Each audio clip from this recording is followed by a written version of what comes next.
En esta segunda parte vamos a hablar de las progresiones geométricas e igual que hicimos en las aritméticas, vamos a expresar primero los términos que vamos a utilizar. El primer término va a seguir siendo el A sub 1, el último término, el término general, va a ser el A sub n. El número de términos va a seguir siendo n, la única es que la diferencia d de las progresiones aritméticas ahora va a ser r porque la llamamos razón. Vamos a definir lo que es una progresión geométrica. Una progresión geométrica es aquella que cada término se obtiene multiplicando el anterior por una cantidad r constante que llamamos razón. De manera que el término segundo será el primero A sub 1 por la razón. El A sub 3 será el A sub 1 por la razón y por la razón que es el A sub 1 por r elevado al cuadrado. En el A sub 4 tenemos lo mismo, el primero por r que será A sub 1 r cubo. Por lo tanto podemos deducir el término general de una progresión geométrica.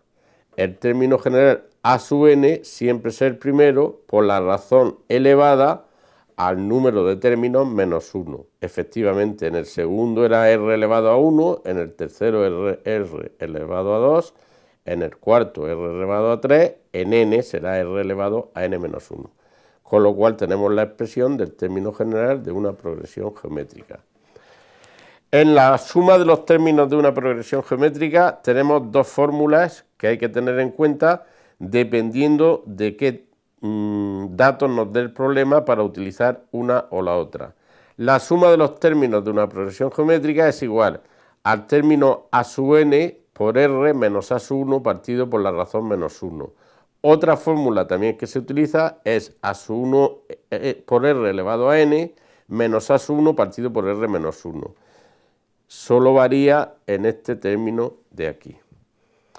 Si la suma de los términos de una progresión geométrica decreciente, o sea que va decreciendo cada vez el término siguiente siempre es menor e ilimitada, en una progresión geométrica la razón menor que 1 y A sub n tiende a 0, por lo tanto la suma de los términos de una progresión geométrica decreciente ilimitada será siempre el primer término A sub 1 partido por 1 menos r. Ha variado en vez de r menos 1, 1 menos r. Esas son las tres fórmulas que vamos a utilizar fundamentalmente en las progresiones geométricas. Como ejemplo curioso de una progresión geométrica, de cómo una progresión geométrica se puede hacer con ella números infinitamente grandes, vamos a poner el ejemplo del inventor del ajedrez. Voy a leerle el ejercicio porque me parece bastante interesante. Se cuenta que al inventor del ajedrez le propuso el rey ante tal acontecimiento: pídeme lo que quieras que te lo concederé. El inventor dijo: quiero un grano de trigo en el primer cuadro, 2 en el segundo, 4 en el tercero y así sucesivamente. El rey se extrañó de lo poco exigente del regalo, pero ¿cuánto le pidió realmente el inventor?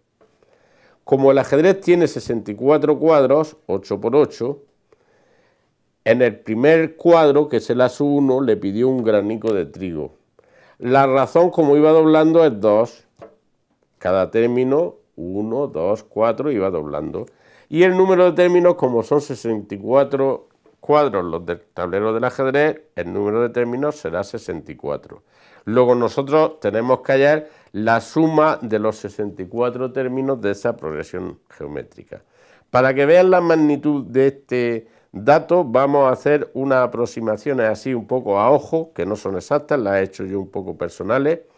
Empleamos la fórmula de la suma de los términos de una progresión geométrica, que será A sub 1, puesto que tenemos el primer término, por r elevado a n, menos A sub 1 partido por r menos 1. A sub 1 hemos dicho que era 1, se pone un 1. La razón era 2, porque va doblando, pues 2 elevado a n, que es 64, menos A sub 1, que es 1, y partido por 2, que es la razón, menos 1, 1. Con lo cual, esto quedaría 2 elevado a 64 menos 1. Que esto da, hechos los cálculos, en total 18.446.744 billones, 73.309 billones, 551.615 granos de trigo. Esta magnitud a 100 granos de trigo, eso entonces la aproximación viene ahora. Para darnos cuenta de lo grande de esta magnitud, consideramos que por aproximación, o sea, considera que por aproximación, el dato no es exacto, pero vamos a imaginarnos que 10 granos de trigo pesaran 1 gramo. 10.000 gramos sería 1 kilo. Y por tanto, 10 millones de granos de trigo sería 1 tonelada, que son 1.000 kilos, recordando, 1 tonelada. Pues 1.000 millones de granos de trigo equivaldría a 10.000 kilogramos, que es un camión de 10 toneladas, que es un camión más o menos respetable. Harían falta 184.467.440.738 camiones de 10.000 kilos para cargar ese trigo. Para darnos una idea exacta, si cada camión midiera 10 metros aproximadamente, dividiendo entre 10, tendríamos todos estos kilómetros de camiones. Y si la circunferencia de la Tierra es aproximadamente de 40.000 kilómetros, los camiones que hacen falta para cargar el trigo que le pidió el inventor al rey darían aproximadamente 46.117 vueltas a la Tierra puestos en fila uno detrás del otro. Imagínese 46.117 vueltas a la Tierra de camiones cargados de trigo, para que luego diga el rey que no le pidió un regalo lo suficientemente importante para el invento que había hecho el inventor del ajedrez.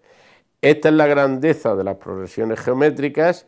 Tienen mucha utilidad a lo largo de la vida matemática, tanto como las aritméticas, y con este ejemplo considero que pueden tener una idea clara de lo que son las progresiones geométricas. Hasta el siguiente capítulo.